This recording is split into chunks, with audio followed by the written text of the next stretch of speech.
यूनान का एक मशहूर तरीखदान गुजरा है जिसका नाम हेरोडोटस था। उन्होंने ज़्यादातर फ़ारसी सुल्तनत और यूनान के दरमियान होने वाली जंगों की तारीख लिखी है।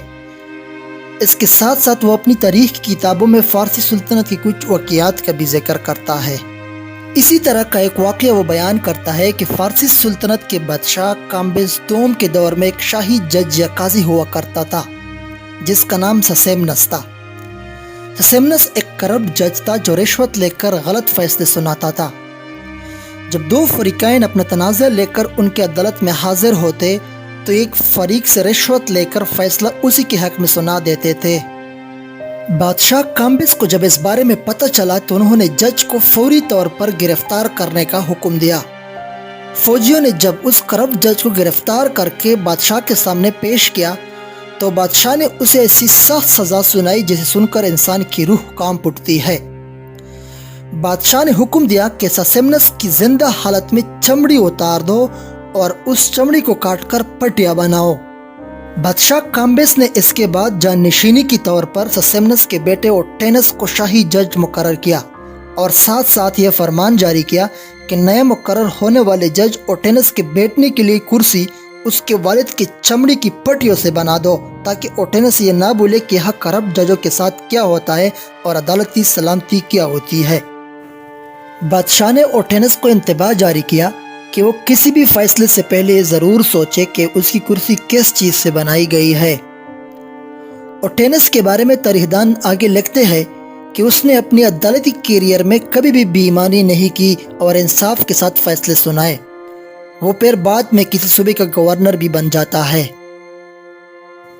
ये कहानी पहली सदी के एक यूनानी मुसन्निफ वेलेरियस मैक्सिमस के एक किताब में भी मिलती है जहां वो बताता है कि ससेमनस की चमड़ी को पट्टियों में काटने की बजाय पूरी तरह से कुर्सी पर बिछा दिया गया था। इस कहानी ने 15वीं से लेकर 17वीं सदी तक बहुत से आर्टिस्टों को मुतासिर किया और इसका सबसे पहला हाका 1542 ईस्वी में द जजमेंट ऑफ काम्बिसेस के नाम से शाया हुआ जिसे हांस सीबाल्ड नामी मुसव्विर ने बनाया था। इसके बाद ये कहानी बहुत सारे पेंटिंग्स और किताबों की जीनत बनी। इन हाकों को सिविलियन अथॉरिटीज की तरफ से अदालत में भी लटकाया गया। अदालतों के दीवारों पर लटकी ससेमनस की ये कहानी इंसाफ की मिसाल का किरदार अदा कर रही थी ताकि वहाँ पर फैसले सुनाने वाले जजेस ईमानदारी और हुलूसी नीयत से अपना फ़र्ज निभाए। इनमें से बास हाके उस लम्हे की मंजरकशी करते हैं जिसमें ओटेनस अपने वालिद की चमड़ी से बने कुर्सी पर बैठा होता है और बादशाह काम्बिस उसके सामने खड़े होकर उसे नसीहत कर रहे होते हैं, जबकि बास हाके बादशाह को छोड़कर सिर्फ ओटेनस को एक ईमानदार जज की तरह दिखाते हैं। दिलचस्प बात यह है कि इस कहानी से लोग मुख्तलिफ किस्म के सबक हासिल करते हैं। ज़्यादातर लोग तो इसे इंसाफ की एक मिसाल ही समझते हैं, लेकिन कुछ लोग इसे बादशाह की पागलपन करार देते हैं। कुछ तारीखदान ये मानते हैं कि हेरोडोटस की तहरीर की गई ये कहानी शायद इसी बात पर जोर देती है।